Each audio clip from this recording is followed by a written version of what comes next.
This play is part of LA Theatre Works Relativity Series of science-themed plays. Lead funding for the Relativity Series is provided by the Alfred P. Sloan Foundation, bridging science and the arts in the modern world. This is LA Theatre Works. I'm Susan Loewenberg. Now, LA Theatre Works continues with What You Are Now by Sam Chance, directed by Lyse Erikson, starring Carie Kawa, Tess, Lina, Joe No, Samantha Quan, Mark Jude Sullivan, and Greg Watanabe. A Memory, 2002, the UMass Lab. 24-year-old Evan is cleaning a mouse cage. Pia watches a moment, then joins. Nice technique. They don't call me Evan the mouse cage cleaner for nothing. No, you've really earned that. You'll get there one day. So, I was wondering, dinner with my folks Thursday. What do you think? What, eat dinner with your parents? Uh-huh. Yeah, sure. As long as it's not a big deal or anything. Totally not a big deal.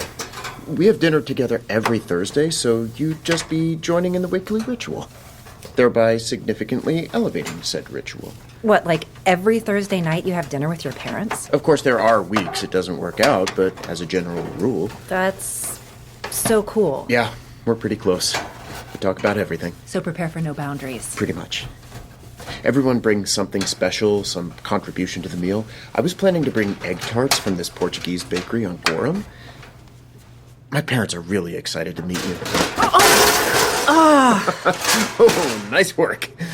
Good thing it was empty. What, like you're so fucking perfect you never drop things? Soaps, I was kidding. I'm dropping things all the time. My earliest memory actually is of me dropping this Christmas tree ornament, this fragile glass reindeer with these slender little legs, and watching it shatter. Total trauma. I was 4. What about you? Earliest memory? I have no idea what my earliest memory is. They all blur together. How do you even know what age you were when you broke the fucking deer?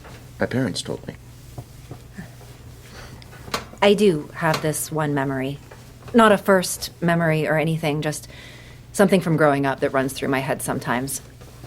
I was in 5th grade and I'd gotten a perfect score on a math test. Best score in the class. Naturally. I get out of school early and run home to show my mom, thinking it'll maybe make her happy or pleased or something, which was dumb. To think your mom would be happy you'd aced a test? Nothing I did seemed to have an impact, usually. Anyway, so I get home all excited, and when I open the door, my mom's just standing there in the dark, staring out the window. And when I try to close the door, it slams shut by accident, and I get nervous inside, like, oh no, Mom's gonna yell at me. But she doesn't yell. She just stands there. She's not even blinking. She was having some kind of fear memory. Yeah, but I didn't know that. I thought she was ignoring me because she was mad at me. It wasn't anything new, her being frozen like that. But this time, I think because that day when the teacher, Mr. Delgado, gave us our tests back, he talked about how when you make mistakes, you should extract principles to apply in the future to avoid making similar mistakes. So this time, I remember conducting in my head this very specific analysis of what had happened and how to apply that going forward. She was mad because I'd come home early without telling her, and because I'd slammed the door, which I'd only done because I'd been so excited about the test. So I made a mental note to myself that whenever I felt excited about something, whenever something good happened, I had to be more composed, more controlled. I couldn't let myself relax or think I was safe. And she wasn't even mad at you. That wasn't even what was going on. Yeah, but that was what was going on too. That's how it always was. That's basically like my whole relationship with my mom right there. And when she finally moved from that spot again, she just went on autopilot and asked if I wanted some food and did her touch pat thing. What's that? It's sort of like touch pat. Touch pat. The touch pat thing. It was the only way she'd ever touch my brother and me at all. She didn't do it much, but when she did, it was automatic. I don't think she was even aware she was doing it. Well, what you say you learned from that, the principle you extracted about not letting yourself relax or feel safe, you can with me, okay? Both of those things. What? I guess I'm just not used to feeling good. I think I know what you mean. After a moment, Evan walks away. Pia, 31 again, watches him go. She is back in her office. 2012.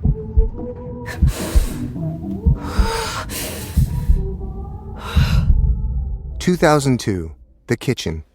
Late night, early morning. Chantrea enters with the boombox, returns it to its place. She pulls up a chair, sits. She faces the stereo, hands on her knees, watching it. After a moment, she picks up the headphones. She puts them on her ears gingerly, as if they might hurt her.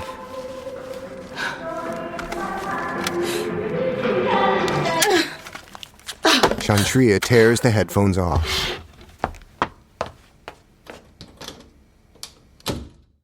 Still 2002. A city park bench outside the community center. Siobhan and Darany smoking weed. That presentation was a trip. Right? Never knew any of that before.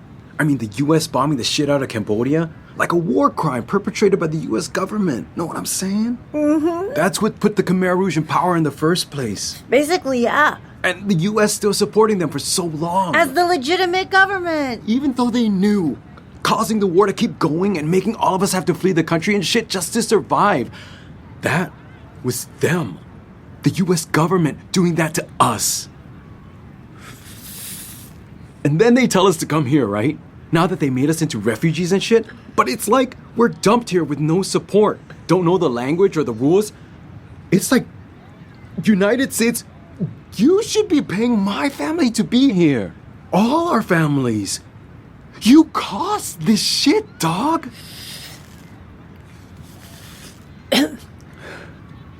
I hear my mom sometimes.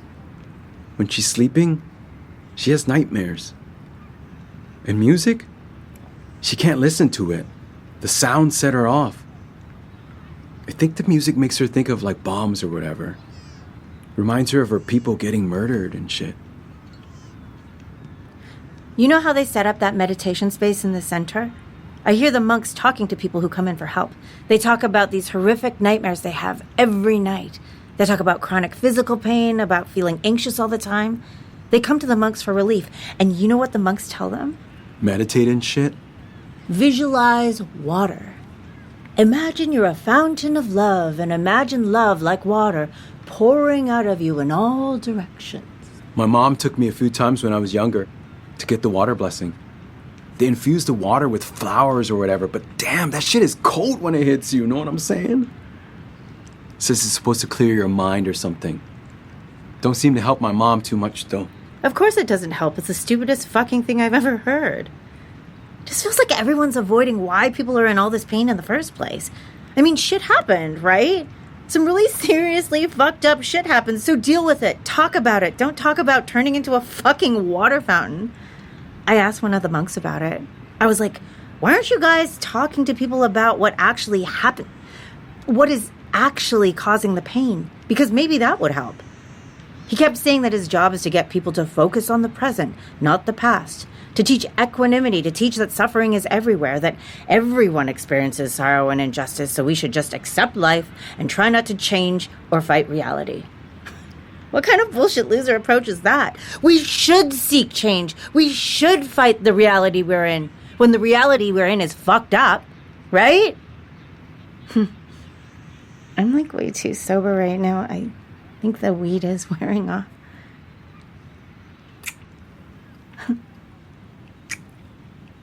No, you were right. We should fight the reality we're in when it's fucked up. We will. Another memory. 2002. Siobhan is in Chantrea's kitchen. Pia is at the table, reading a book. Sorry, he told me he'd be here by now. There was probably a longer line than he was expecting. It's okay. Don't worry about it. These things always take forever. And it's crazy he can't just handle it at the DMV and had to go to all these different places. I feel bad about the hassle, but he needed a valid driver's license for the job anyway, and... Yeah, really, it's okay.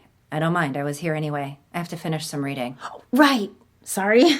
I'll shut up. That's not what I meant. So, you and my brother, you met over donuts? Yeah. I guess pretty literally, we met over donuts. You a pretty big donut person? I mean, you like donuts? Not much of a donut person at all, actually. But my regular coffee place was closed, so I went in just to get coffee, and then, well, Darany was there, and we had this, immediate connection. It was weird. We just started talking and couldn't stop. I ordered a donut for maybe the first time in my life just to extend the conversation. That explains the maple frosted. Right? I was ignorant. People behind me were getting pissed because I was holding up the line, so I left. And the next morning I went back, and Darany introduced me to the apple fritter. Yeah, maple frosted sounds okay, but the apple fritter? Oh my God, I know. Unbelievable. You know, Darany was telling me, he said that something I had told him had changed his brain. Changed, the structure of his brain. And he said you taught him that news stories and ideas literally change us. I didn't think he actually listened to anything I said, let alone remembered any of it. He said you're really into science. I'm a biochem major. Gonna get a PhD. Wow. What does that mean? What? Just the way you said wow.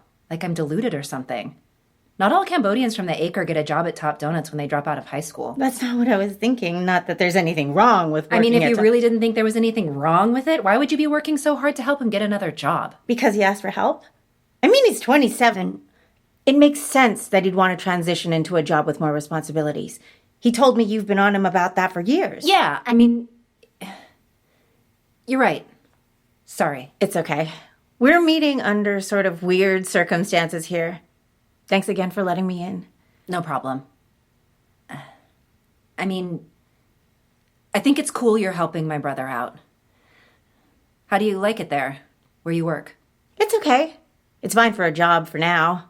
The organization, their programs are decent and actually affordable. But as a staff, they're still pretty white. They're trying to get more representation from other Lowell communities.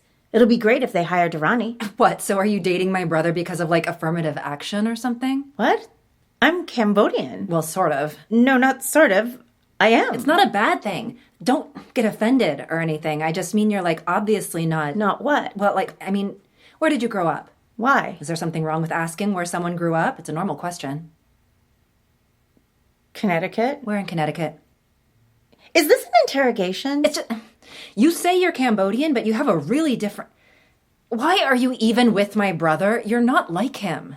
Darany says you've been hanging out with some white guy at school. Are you like him? If he's talking about who I think he's talking about, we work together. He's a grad student in the lab. Darany says he's more than that.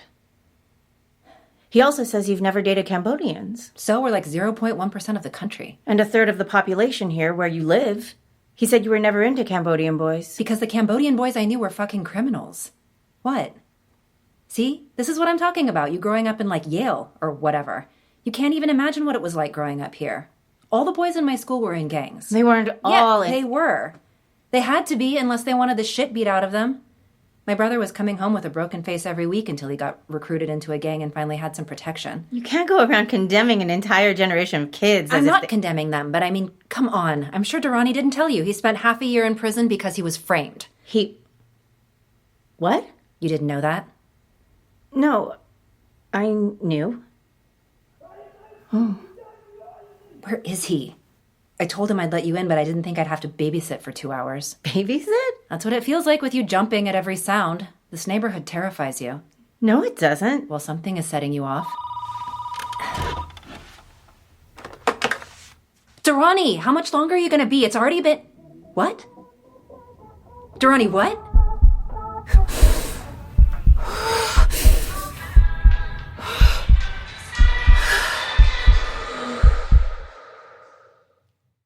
Some days later, Siobhan and Darany on the phone. Yo, I told you. This doesn't make sense. They're just sending me off. It's some new law or something. Pia and Chantrea are on separate calls.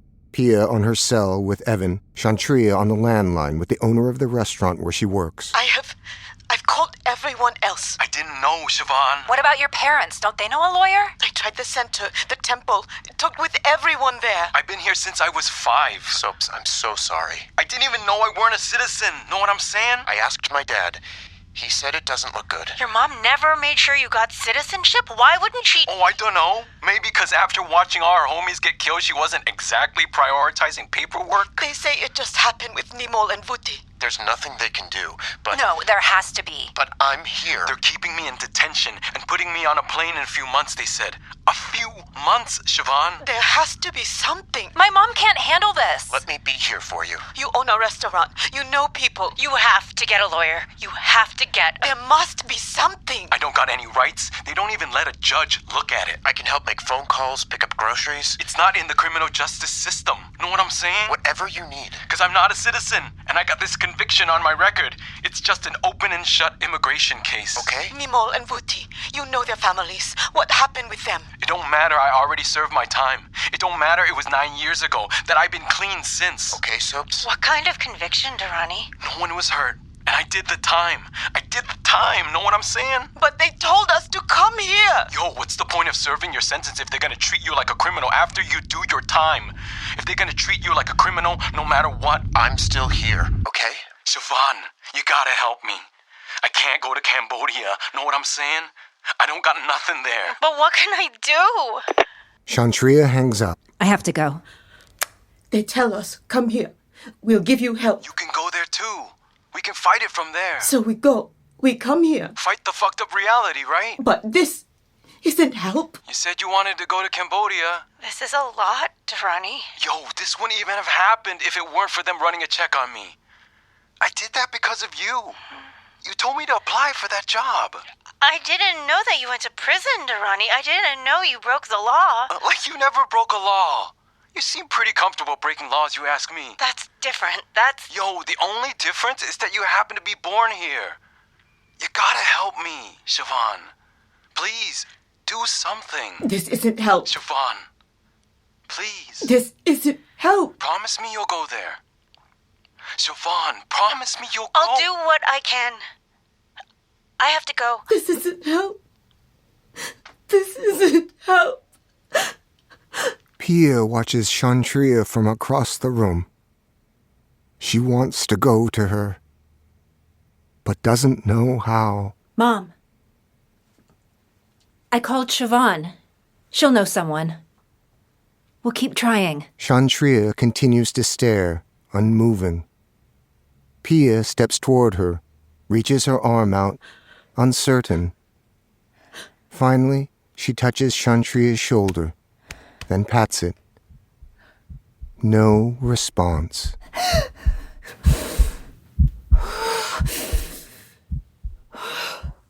A few months later, still 2002, Darany and Pia on the phone.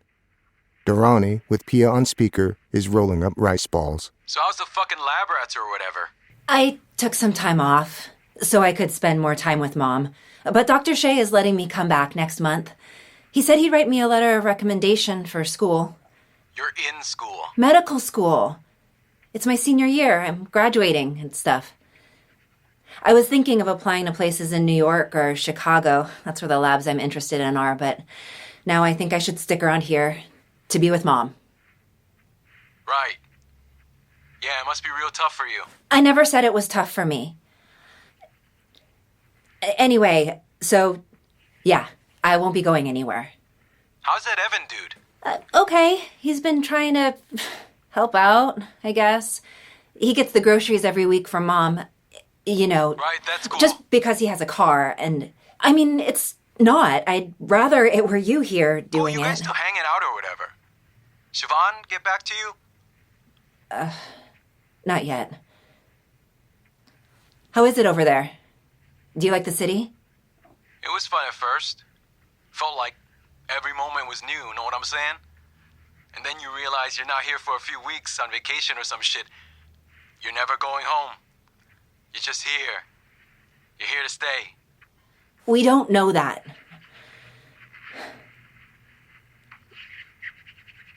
What are you doing? Tomorrow's the 15th day of Pachon Ben. I've been making rice balls with some of the guys. I'm rolling some up right now. One of them described it to me. They do it a little different out here. On the 15th day, the line between us and the ghost is real thin, you know what I'm saying? So that's when you can cross over and make these offerings to the ancestors who died violent, unexpected deaths, know what I'm saying?